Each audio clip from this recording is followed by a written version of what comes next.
I often see people asking what kind of equipment people take along with them on the Predator line. So I thought I would just show some of the things I've used, some things I still use, some things I don't.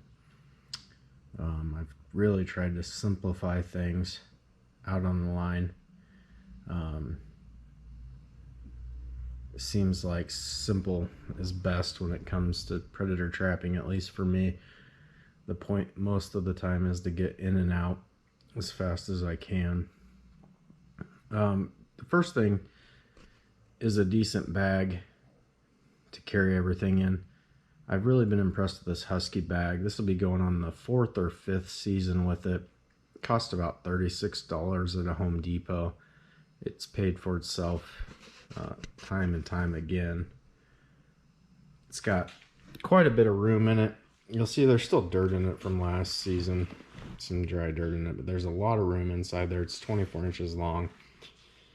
Each side has a compartment here that'll fit a bait container, full-size bait container, and then there's multiple small pockets for tools, lure, and sometimes like I'll put a urine bottle in there. I've really went to using bait and lure that's easily applied with the butter knife. It just stays in that pocket. It's nasty. That's all I use every time to put my bait and lure, so I don't have to worry about leaving things alone in there. Each time I go out, I have a pair of garden shears. Usually I use that for cutting up grass to cover sets if I want to try and blend it in, something simple like that. A pair of pliers is a definite must in every bag I carry, as well as a screwdriver. I've gotten out of quite a few binds with trap mods on the line with those two things. Coyotes especially are pretty hard on things.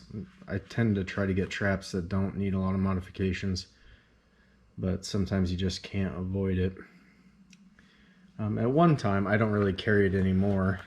I did carry just this little garden tool. I found it was kind of nice to make kickbacks when you have a aggressive coyote trying to make something similar to a kickback they have there. I don't really carry it anymore. I just don't make that many sets like that anymore. I would suggest in all of your trapping tools and supplies, I would carry 2 of everything. Sometimes I have 3, because no matter what you do, things are going to break out there. I use wolf fangs. I used to use rebar for my traps. I got tired of trying to get them out of frozen ground, beating them in, having them bend. They're really heavy to carry around, so I've went 100% wolf fangs now for my traps. This is just a basic F&T driver. I have it kind of as a backup if all else fails. I don't use it a whole lot. They're not really all that heavily made. I do use it quite a bit on the coon line, just because I'm usually in softer soil if I'm setting for coon traps. I've got 2 hammers, the sod busters, I guess you could say. They've got the wedge there welded on.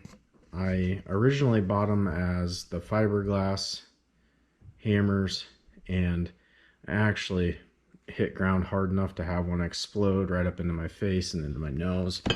So since then, I've got a buddy that's welded pipe to both of them. They're pretty bulletproof, pretty hard. I've only taken out 1 hammer in probably 3 seasons. It's been well worth it. I do carry 2 everywhere I go. Next to those in my bag is a Tom Stalker wolf fang driver. You can see I have just beat this thing to death. This will be the 4th season going on. I haven't broke it yet. It will break. Tom is the first to admit that everything will break at some point that you weld. So far, everything I've given it hasn't broke. That being said, I do have one sitting in a box from Tom as a backup. When this one does break, I'll be able to just switch over to it and go. This has probably been the best driver I've ever owned. Well worth the money I had to put into it. It wasn't really all that expensive to begin with, if you run both things. A lot of people carry a trowel. I just haven't found it really useful. That being said, I'm really looking at the groundhogs this year, the 3-in-1 tool. It's got the digger, the hammer, and then the trowel on the end of it. Kind of just want to try it out. We've also looked into First Shed Fabrications. They have a D handle trowel. Looks pretty heavy made. I like stuff that doesn't break. Might give that a try. Mainly I'm a dirt hole guy. I know it's boring. And there's all kinds of neat sets out there. You know, you've got your flat sets, your compass sets, you've got your T-bone sets. I mean, gosh, the list is on and on. I've tried just about everything out there. Pipe dream sets. I just have a lot better luck and a lot quicker catches with the standard dirt hole.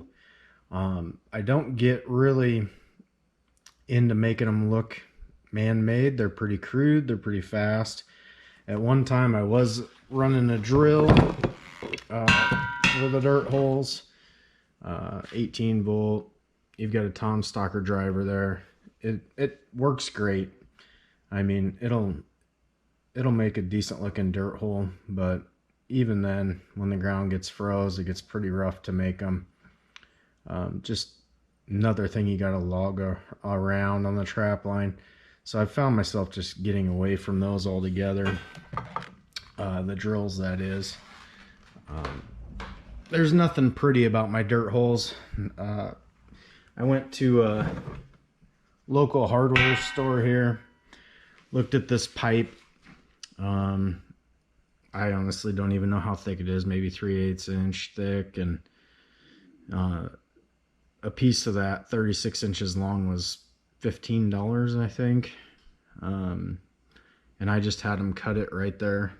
You can see it's got an angle to it. I had them just cut it like that in the store into 2 pieces, and I just beat that thing to death. I've got 2 dirt hole makers, 2 punches, and I have just obliterated this thing. I haven't even had to use the second one yet. At some point it will crack where the welds are on the pipe, I'm sure.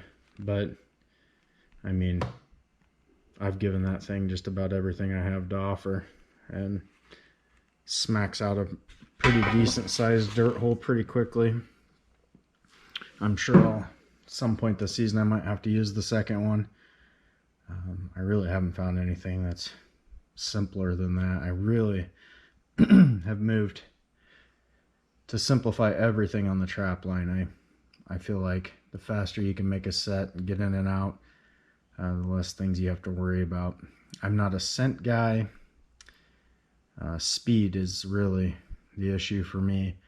When I trap, I only take off about 10 days a year to really trap full time, and I want to have as many sets in the ground working as I can over as many miles as I can. It's pretty standard to go 60 to 100 miles a day, make 2 sets at a stop, and just keep on moving. I'm going to try this year to spread out my line even more to 100, 125 for sure. Get into some different family groups of coyotes. You know, I was trapping one place last year where I trapped for 8 miles straight. I had ground everywhere, but there's only so many coyotes in those 8 square miles. We don't have them tripping over themselves here, so you can only catch so many coyotes a night like that. The more I spread out, the better my chances are to get into some different family groups and coyotes that haven't been educated. Sifter, I mean, obviously it's a must. I've used some low grade ones. This is one of the heavy duty ones. I mean, it'll break too at some point. I've got about 2 more of them here at the house. I would say go for high quality first. Don't get the junk ones. They won't last long at all. And just have another one on backup when it breaks. It will break no matter what they tell you. There's no foolproof way to fix those so they don't break. The last thing is a kneeling pad. Once again, I'm not a scent guy. I don't think that helps with my scent. I'm not a spring chicken anymore. I'm not old, but I have found it is rather nice on the knees, on the frozen and, you know, the ground that's uneven, to slap that down on the ground and kneel down on it, mainly to save my knees. I could really care less about the scent aspect of it. I've got another one of those too. If I would tear that one, or it would fly out of the back of the truck, which could happen. Now, looking at all these things on the table, if I were to run a Predator line tomorrow, I would literally have that, pair of pliers in there, screwdriver, one hammer, and a driver. Throw in the sifter and the kneeling pad, and I'd be on the road. I always carry the backup things in the back of the truck.